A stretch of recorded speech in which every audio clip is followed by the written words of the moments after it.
Well, good to see you all. Many of you were here last week, and I want to clarify a couple of comments because it got back to me that I was a proponent of open borders, and I listened to myself speak last Sunday, and I didn't say that, so just FYI. The Bible, what I was trying to get at was the Scriptures. God's going to judge us on how we treat foreigners and aliens. That's really clear in the text. That's just really super clear in the text. As to the state's policies, I don't know what to do. But how we personally treat foreigners and aliens is super important to the heart of God. So, wanted to clarify that. I'm not seeking to be political per se. The trouble is, the Bible does. It has political consequences. So, today we're going to be in the prophet Zephaniah. How many of you heard a sermon on Zephaniah? Yeah, probably nobody. Even Tim Keller didn't give a sermon on Zephaniah in his 20-plus years of ministry in New York City, and I checked. We're going to be in Zephaniah chapter 3, but I want to start out in chapter 1 a little bit because I want to give you some context to this book. Zephaniah, it's, 3 pages long? My Hebrew is a little rusty, but I've been working, trying to get it back up to speed, because I love to read Hebrew poetry. There's all sorts of word plays and beautiful things that go on. And so one of the things I did this week was I listened on YouTube. The cool thing is you can go to YouTube and you can find anything. That's good and bad. And I found a person reading reading the entire book of Zephaniah in Hebrew. It takes about 10 minutes in Hebrew to read it. And I followed along in my Bible, my Hebrew Bible, and it's a beautiful, beautiful poetry. Poetry. And how many of you read poetry in English? Anybody? It's kind of a lost discipline. I think what happened is our schools made us read English songs from Shakespeare, and it turned us off to poetry forever and ever, right? It's like, what is this? And a lot of that's prose anyway. I mean, it's just bizarre what's going on with Shakespeare sometimes. But I think we need to bring back poetry and reading poetry. And I like to read Hebrew poetry. I'm not very good at it, but I'm working on it. And Zephaniah is a short little book, 10 minutes to read in Hebrew, 10 minutes to read in English probably. And Zephaniah, have you found it yet? Yeah, good luck with that, right? If you have the app, it's super easy. It's like, you got it. Or BibleGateway.com or any of those kinds of cool things. You might want to look in your contents. It's one of the minor prophets. And what they mean by minor prophets is they're prophets. It's not a major prophet like Isaiah or Jeremiah or Ezekiel. If you ever have read through the Bible and you keep opening it again to Isaiah or Ezekiel or Jeremiah, and you're like, oh my gosh, is this ever going to end? When do I get to Jesus or something that I understand? Zephaniah, when you get to that in your annual reading, you just zip through it and you're like, cool, I like those prophets. I just zip through those. It's a minor prophet, not because its message is minor or unimportant. It's minor because it's short. And Zephaniah, it tells us at the beginning of the book some about him. Now, let me read that first and go back to those. The word of the Lord that came to Zephaniah, son of Cush, the son of Gedaliah, the son of Amariah, the son of Hezekiah, during the reign of Josiah, son of Ammon, king of Judah. And it's kind of interesting because this is one of the few prophets that we get him tracing his lineage 3 generations back. And there's some interesting names there. Cushi is perhaps from the ancient kingdom of Cush, which we think of as Ethiopia. So there's a possibility that he has some ancestry in northern Africa. It also has the name Hezekiah in the list. And so there's a scholarly debate raging as to, is this the great grandson of King Hezekiah? Because Hezekiah was one of the kings of Judah. And luckily we don't know. There's no way to know this. It could be that he is, could be that he isn't. Some scholars go, he definitely is, and here's why. And other scholars go, he definitely isn't, and here's why. And a person like me reads that and goes, I don't know, you don't know, we don't know. But it's interesting. So he traces his lineage back. And then he begins right off the bat with God's judgment. Zephaniah is in a horrible, terrible, very bad place to begin. Now, I want to speak a little bit to why do we read prophets? Why are the lectionary readings the prophets? I mean, this isn't very Christmassy. I will sweep away everything from the face of the earth, declares the Lord. Oh, dear. He doesn't sound very happy. I mean, where's the Christmas tree? And you might be confused. Why are the prophets, why do we camp out on the prophets during the Christmas season? And in fact, the lectionary readings this week, there's this one from Zephaniah. There's one from Luke where John the Baptist is preaching and he says to the Pharisees, like I mentioned in the communion meditation, the Pharisee comes and he says, you brood of vipers, why are you here? Right? Have you come to repent? And it's like, well, that's not very Christmassy. I mean, where's Jesus and angels and butterflies, right? Where's happy stuff? What's going on? Well, Fleming Rutledge has this quote. Advent is the time for meditating upon the condition of the lost world and the lost people in it. Advent is that historic season in the church calendar. For 2,000 years, this is what churches around the world have done.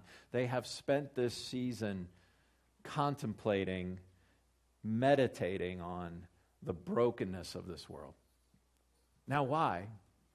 Why would we do that? Because it prepares us for Jesus. It explains why he needs to come. She continues, the great wisdom of the Advent season immediately preceding Christmas is that we are invited all together to prepare ourselves for the Lord's coming by gathering intentionally as a community to hear the truths about the human condition that are hard to bear. These are hard sermons. I understand that. Many times we come and we want to be comforted, want nostalgia, we want a perfect Christmas. But Christmas isn't always very perfect, is it? Christmas can be a time where we are reminded, actually. I mean, as much as our culture tries to keep the pain and the suffering, the difficulty and the evil away, as much as we try to keep that away from our festivities, there are empty seats at the Christmas table, aren't there? I mean, maybe you've lived through the loss of a child, but many of us, we've all lived through the loss of a loved one in some way. We've lost a grandparent or a parent. And Christmas is this time where we get together as friends and family. But our culture is a time, I mean, if it's not death, there's other things that are fracturing families. There's relationships that get all wonky. You ever gotten sideways with a brother or sister? I mean, it's one thing when you're like 5th and 6th grade, you just duke it out, and mom comes in, hey, stop that, you're supposed to love your brother, and da-da-da, and you're like, get one last punch in as she turns to leave the room, But it's a little different when you're 25 and 26, 35, 36, 45, 46, right? It's a little different when you're sideways with brothers and sisters. And by the way, that's just part of life. People are hard to love. How do I know that? Because I'm hard to love. I've been told. I don't believe it, but I've been told that. How about you? Have you been told that, or you experienced that? Have you ever had that experience where, maybe it happened for you in late elementary school or middle school or maybe high school, where you realize not everybody likes me, right? Some people haven't realized this. They show up on American Idol and they sing. right? And that's where they find out, not everybody likes me. It's like, yeah, you're horrible. Like, who told you you could sing?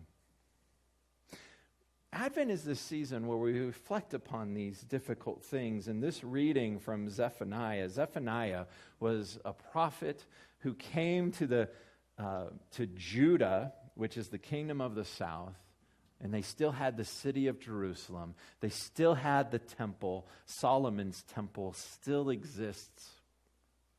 And he came during the reign of Josiah. Now, Josiah started out as a boy king. He became king when he was young. And as he grew up, I should say, they found in some, back closet, maybe it was kind of like the area behind the baptistry, right? Like Beth and Rochelle were getting all crazy busy about cleaning up the church and getting things to places that they need to go, and they're finding stuff. And lo and behold, somebody found a Bible in the temple. Now, obviously it wasn't a Bible, but they found the Torah. They found ancient scrolls. Like, what is this? Huh. And they start to read it. Could you imagine a church that had lost its Bibles? And one day they dust it off. Hey, what's this thing? In the beginning, God created the heavens and the earth. Well, that's kind of interesting. I mean, they start to read the Torah, and they get to the point where it says the king should keep a copy of this. The king actually needs to hand make his own copy of the Torah. Kids who are here at church, imagine taking pen and paper and starting to copy the entire Bible, right? Now, fortunately, he only had to do the first 2/3. Well, he actually only had to do the Torah, the first 5 books. Imagine copying the first 5 books by hand. And that's what God's idea was. That's what his command to the king was. And the reason he created this command to the king was so that he would know what it is. He'd have his own personal copy. They couldn't run off to Kinko's back then or the Ray print shop. They couldn't go online to Google and what does the Torah say, right? They had to have their own copy. And so God made sure that the king had his own copy. So they take it to Josiah because he's the king. And they came across this part that says king has to have his own copy. So they're like, you better get busy, king. This is a big, long Torah. It says in the text that they started to tear their clothing. I have never felt that impulse when I'm mad. I felt like tearing other people or other things, but I've never felt like I'm just going to tear my clothes. I'm so mad, right? I don't understand that. It's one of those things where when you read the Bible, you realize, stuff's different back then, right? The king and the officials and the priests, they tore their clothes when they discovered the Torah. And they started to realize how far off track that they had become religiously and politically. They start to find out. And so Josiah, he starts in on these reforms with the temple of Yahweh in Jerusalem. And so they start to take all of the false gods, all the idols, all the altars that have been accumulating in the temple of Jerusalem. Now, all the Hebrew stuff is there, okay? The Ark of the Covenant is there.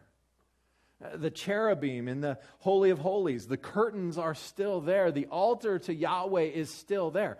But what they've done is they've kind of added some other things to it. One of their favorite things to add to it, that the prophets, and you saw this when we walked through the book of Judges a little bit, the Baals, the Baals, and the Asherahs. Baal was an ancient fertility god in Canaan. It was like a prosperity god. If you wanted more sheep, more camels, if you wanted more money, you worshipped Baal. And he helped you out with stuff. He took care of things. He made sure it rained when you needed rain. He made sure it was hot when you needed it hot. He made sure all that stuff was taken care of for you. And Asherah, in fact, in ancient Israel, we have some inscriptions that say Yahweh and his Asherah. And it's confounded people, and it's scary to people. It's like, oh, Yahweh had like a wife. And Yahweh, by the way, if you don't know, that's the Hebrew name for God. And really, these inscriptions, these are folk religion inscriptions. It's telling us about that time when idolatry had taken root in Israel to the point that they lost the Torah, they forgot, they misplaced their Bibles for generations. And all of these influences of the culture around them started to creep into the temple and in their religion. They didn't abandon Yahweh, they just added to him. They started to add things to their religious experience and belief system. And this book, I think, was written probably, and it encouraged, it strengthened Josiah in his reforms. So it says that he took all of the idols out of Yahweh's temple and they cast them down into the Kidron Valley, and there they burned them and destroyed them. It says that they took all the high places down. They did all of these reforms under Josiah. But sadly, it was a bit too little, too late. You see, Josiah was the last king of Judah before the Babylonian captivity in 587. Now, chapter 1, verse 3. We see this reversal of Genesis. One of the things that's fascinating with Hebrew poetry is that all the word plays that are going on. And here you see a reversal of the story in Genesis. I will sweep away both man and beast and bird and fish. The order of how those things were created in Genesis, if you remember, right, was the exact reverse of that. Fish and bird and beast and man. And God, through the prophet, is having a little bit of fun here. He's saying, it's going to be devastation. Creation will be utterly destroyed.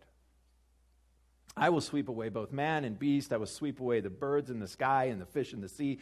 And the idols, those are the things that have made their way into Yahweh's temple and on the hillside and in everybody's house. Because even if you had gone to the Dead Sea Scrolls exhibit that was in Denver, which will probably never happen again in our lifetime. Oh, that makes me sad. But it was fascinating because they had all of these things from the antiquities section in Israel that were these little Baal statues and Asherah statues that people kept in their homes.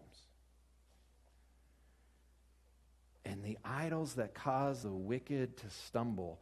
When I destroy all mankind on the face of the earth, declares the Lord.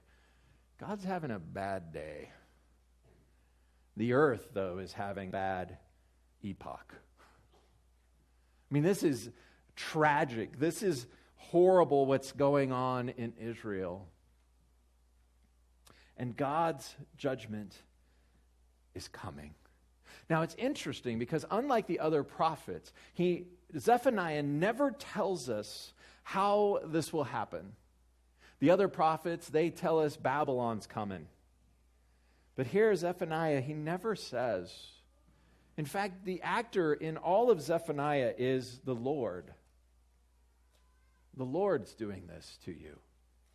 He doesn't want the people at all confused with why they are being destroyed. In fact, as we read through the book, and we're not going to do this, but you will continue to read through this book, and you will see that the temple will be destroyed. The walls around Jerusalem will be leveled, knocked down. The city of Jerusalem will be utterly decimated. You know when you watch TV and you see the Jews at the Wailing Wall, crying, praying, rocking? Well, that's not this temple that they're at that's talked about that's going to be destroyed. Do you know why that's not this temple? Because that one was utterly destroyed. It didn't remain. It was pulled apart, burned down, demolished by the Babylonians. So was their wall, safety, their security. If you skip down to verse 15, that day will be a day of wrath, a day of distress and anguish, a day of trouble and ruin, a day of darkness and gloom, a day of clouds. We get it, right? This is a bad day. This is a terrible, horrible, no good, very bad day, is what the Zephaniah is telling us. This day of the Lord that's coming is a terrible, horrible day. Verse 18, there's nothing that can save you. Neither their silver nor their gold will be able to save them on the day of the Lord's wrath. In the fire of his jealousy, the whole earth will be consumed, for he will make a sudden end of all who live on the earth. Merry Christmas. Wow. Okay, that's painful. This can't possibly be the Advent reading. It's not. The Advent reading is actually Zephaniah chapter 3, verses 14 through 20. I want you to have context because you need to know why the promise, why the hope is so hopeful, why it's so powerful, why Zephaniah chapter 3 is important. But before we do that, we got to wreck our days a little bit more. Zephaniah 3, chapter 2. The Zephaniah chapter 3, it reiterates all of the destruction. It reiterates how bad Jerusalem is. It reiterates that Jerusalem is going to be destroyed. But it also, throughout the book, it starts to give us hope. There's this remnant. There's this remnant of the humble. There's the remnant of those who turn their face and repent and turn to Yahweh.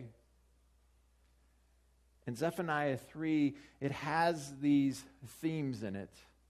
So the first part of Zephaniah, verse 1, or chapter 3, first part 3, 1 through 9 or 8, continues the judgment. But then there's this abrupt shift to hope.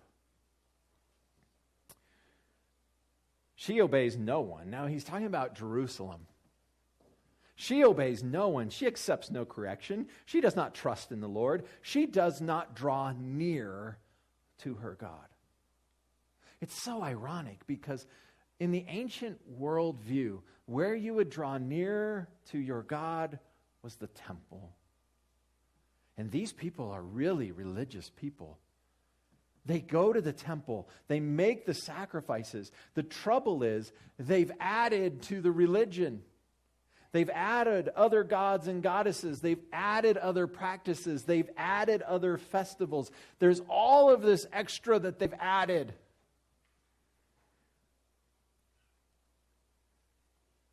And they're not drawing near to God.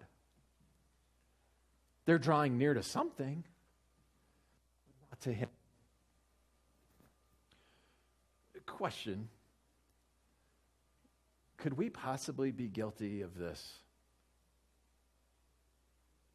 Could we in modern day America, is there any possibility that we may have Jesus plus as our formula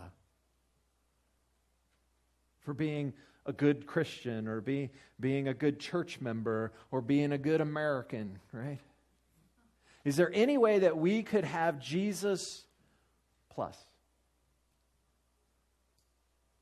Did you hear the words of that last part? Jealousy is the language of the prophets. God is a jealous God. Made Oprah really mad. Oprah doesn't like the idea that the Hebrew Bible teaches that God is jealous. Jealousy, oh, that's just, that's so old-fashioned, old school. That's bad. But the relationship that God has with His people is like a jealous husband for his adulterous wife. That's the language that the prophets use regularly. That's the language that God uses to define His relationship and what's going on with Him in Israel. I am a jealous husband. You are a stray wife. They do not draw near to God. They're not faithful to Yahweh. Their allegiance is all over the place. They're not allegiant to Yahweh. And I wonder, could we be like that? For years, when I was in Denver Seminary, I wanted to go on and do my work on a PhD in the Old Testament. And the area that bothered me the most in the Old Testament, do you know what? I mean, I've shared this before. The big sin in the Old Testament, the huge sin in the Old Testament, it's not adultery. It's not murder. The big sin in the Old Testament is idolatry. And guess what? It's the same big sin in the New Testament. It's the unforgivable sin, idolatry. It's the sin that led Israel into exile, idolatry. In one of John's letters, he says, "My dear children, flee idols." What is an idol? We'd probably be wise to figure this out. If this is the big sin, if this is God's big beef with humanity, what is an idol? Let me be really honest with you. I know what an idol is in the ancient world. Totally makes sense to me. Wood, figurine, stone figurine, doing some kind of sacrifice to that idol in some way. Sacrificing your child to Molech, the god of child sacrifice in the ancient world. That makes sense. I can see that. And I'm starting to wrestle with this idea that maybe idolatry is kind of like greed. And what I mean by that is greed is way easier to see in other people than in me. Right? I mean, you can just see a greedy person, right? You go, oh, they're just greedy, right? But greed in us is super hard to see. Maybe idolatry is like that. Maybe idolatry is easy to see in other people, but really hard to see in us. I mean, maybe we're so convinced that I am allegiant to King Jesus and Him only. We're just thinking that that's what it is, but we've got all these little plus signs we've added to that. I'm wondering, and I'm wrestling, and I'm trying to figure this out. If you have insights on this, if you study these things and you come across something, let me know. This is a worthwhile study of the Scriptures. What is idolatry? Well, I turned to Google for some answers, right? I mean, I Googled, like, what's an American Idol today? And then I got, like, results for singers. I'm like, okay, I got to change the search parameters, right? I did listen to a couple of good songs, about 30, 40 minutes I spent. And I'm like, oh, that's a good song. And then I'm like, oh, wait a minute, this isn't helping with my sermon prep. Almost shared with you a couple songs, but I got back to it. What are modern day idols that Americans have? There's an interesting list. I came across different lists. Like some think it's, sex or pleasure is an idol. Some think power is an idol. Some think money is an idol. And I keep wrestling. I'm like, I know people who really make a big deal of those things, but I don't know anybody that worship them. Like, to go and tell them, hey, you need to stop that, they'd be like, yeah, you're right, I'm totally, like, for the most part, people aren't going to, that's not, now there are people in our society that maybe the identity stuff that's going on with homosexuality, and it's getting into identity of how I define my sexual orientation, maybe that's starting to move into that direction. I'm not quite sure. Like I said, I'm exploring these things. But this is what God condemns throughout the prophets.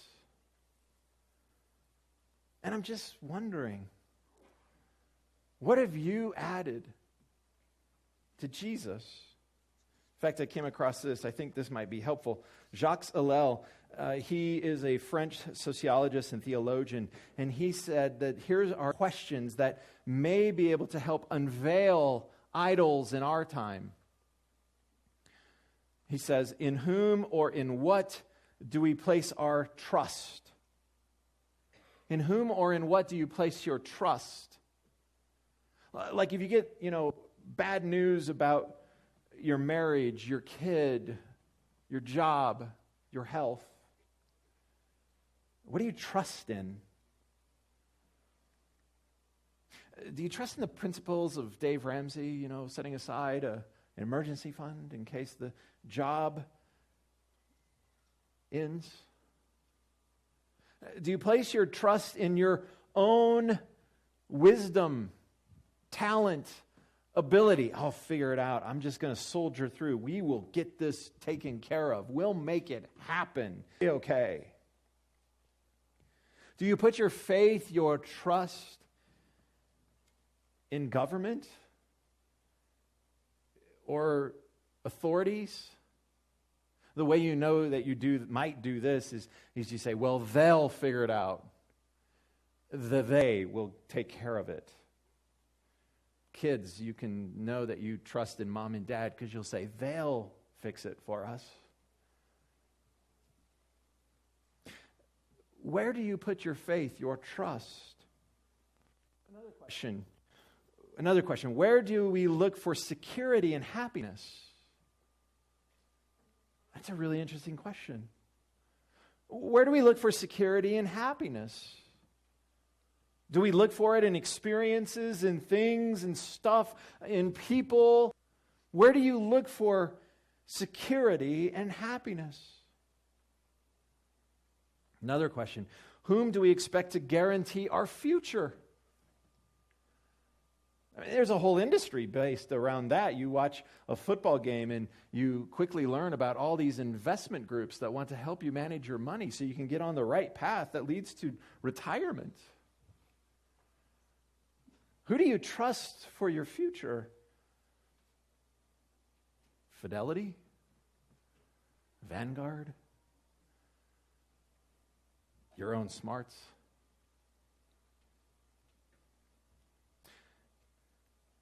What do you think can guard our liberty? Strong military? A wall? The right people in power? The right judges? What can guard our liberty? And whom do we believe on the subject of truth? We live in such a weird era, don't we? Fake news. Who do you believe on the subject of truth? Perhaps these are good questions for us to wrestle through on our quest for understanding modern day idols. God starts to change his tune and he starts to encourage the people. Therefore, wait for me, declares the Lord, for the day I will stand up to testify. I have decided to assemble the nations, to gather the kingdoms, and to pour out my wrath on them, all my fierce anger. The whole world will be consumed by the fire of my jealousy. Okay, that's the wrong verse. He didn't change his tune yet. Here, though. Now we start to learn what this fire does. We find out it's not a destroying fire, it's a purifying fire. Then I will purify the lips of the peoples, that all of them may call on the name of the Lord and serve him shoulder to shoulder. Don't you love that? Shoulder to shoulder. It's like God's got a team in mind. From beyond the rivers of Cush, my worshipers, my scattered people will bring me offerings. On that day, Jerusalem will not be put to shame for all the wrongs you have done to me, because I will remove from you your arrogant boasters. Never again will you be haughty on my holy hill, but I will leave within you the meek and humble. The remnant of Israel will trust in the name of the Lord. They will do no wrong. They will tell no lies. A deceitful tongue will not be found in their mouths. They will eat and lie down, and no one will make them afraid. Sing, daughter Zion. Shout aloud, Israel. Be glad and rejoice with all your heart, daughter Jerusalem. The Lord has taken away your punishment. He has turned back your enemy. The Lord, the King of Israel, is with you. Never again will you fear any harm. On that day, they will say to Jerusalem, do not fear, Zion. Do not let your hands hang limp, which is a way of saying, get to work. The Lord your God is with you, the mighty warrior who saves. He will take great delight in you. In his love, he will no longer rebuke you, but will rejoice over you with singing. Wow. God changed the tune. Like literally. Isn't that cool? That's why poetry is so powerful. Do you catch? Do you feel it? Do you understand what's happening? Do you see this future that's promised to this remnant of Israel? And scholars, the New Testament picked up on these themes in Zephaniah because Jesus showed up and then he died, but then he rose again, and it still hadn't quite happened, and everybody's waiting for this day where God, the mighty warrior, will show up and put the world to rights, and everybody in Zion and the nations will sing God's praise, and God will sing over us, and God will be in our midst. They're all still waiting for this day. We are still waiting for this day. I will remove from you all who mourn. Can you imagine? Over the loss of your appointed festivals, which is a burden and a reproach for you. At that time I will deal with all who oppressed you. I will rescue the lame.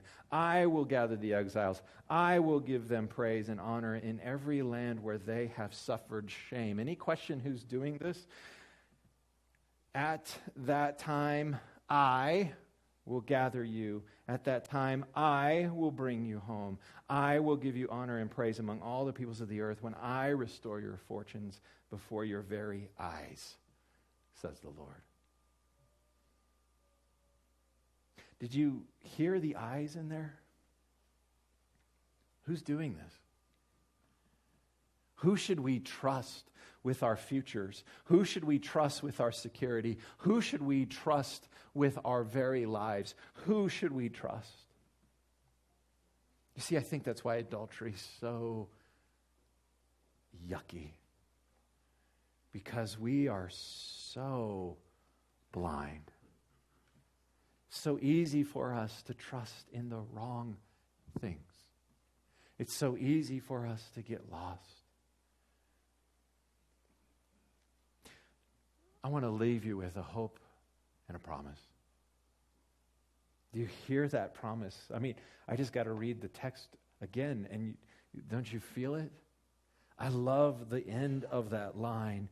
I will restore your futures before your very eyes.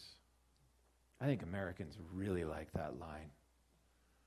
Because I know a lot of people are like, I ain't going to believe it till I see it. I've said that a lot of times, especially like about weather predictions in Colorado, right? I'll believe it when I see it. There's going to be 30 feet of snow. I'll believe it when I see it, right? God will do this before our very eyes. Who will he do this for? The faithful.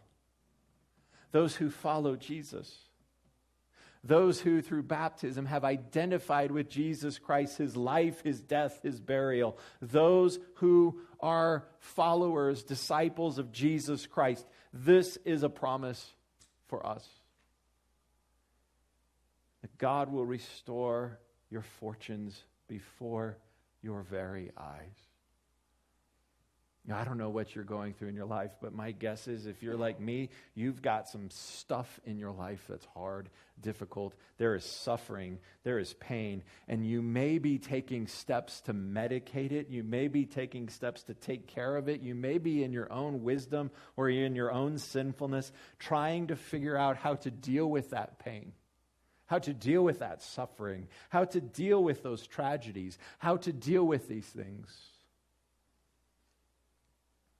And I'm becoming more and more convinced that the answer from God is this: Wait and see. Now, I got to be honest. There's a lot of days I don't like that answer. There's a lot of days I'm like, you know what? I think I'll just go throw a pizza in the oven and I'm going to eat the whole thing and I'll feel better for a while, and then I won't feel better for a while, right? Or maybe your thing is, I'll just go and I'll smoke some weed and I'll feel better for a little while, and then I won't feel better. Or maybe your thing is alcohol, and I'll feel better for a little while, and then I won't feel better for a little. Maybe your thing's buying stuff. I'll jump on Amazon, and I'll buy some stuff, and I'll feel better for a little while, and then I won't feel better for a little while. And we want to fix our pain. We self-medicate, and we turn to broken, empty cisterns. We turn to wells that are dry. They give us a quick little drink, but then it's just gone. And God's answer is, wait and see. I will restore your fortunes before your eyes. Gosh, you'd be a fool to miss out on that day. This is the hope of the gospel. This is the hope of that infant child born on Christmas. This is the Christian hope that God will restore our fortunes before our very eyes. Man, I look forward to that day. I look forward to seeing some of you and your fortunes restored because of the stuff you walked through. I so look forward to that day. Don't you? Wait and see. Let us pray. Father, I thank you for these good folks, their patience. Pray that you'd bless us. Bless these hearers of your promise, of your word. For those of us that find these words maybe too good to be true, thank you that you said you're going to see it. We look forward to that day. We long for that day. We read Advent stories all over the place in this fallen, broken world. We look forward to the rightful King coming. Help us to be patient. Please keep us from letting our hands hang limp, and let us roll up our sleeves and get to work. Help us to bring your kingdom to bear in this world. And Lord, let us place all of our allegiance, all of our faith, all of our trust, all of our loyalty to you. We ask this in your name. Now may the Lord bless you and keep you. May the Lord make his face shine upon you and be gracious to you. May the Lord turn his face towards you and give you peace. Wait and see. Amen.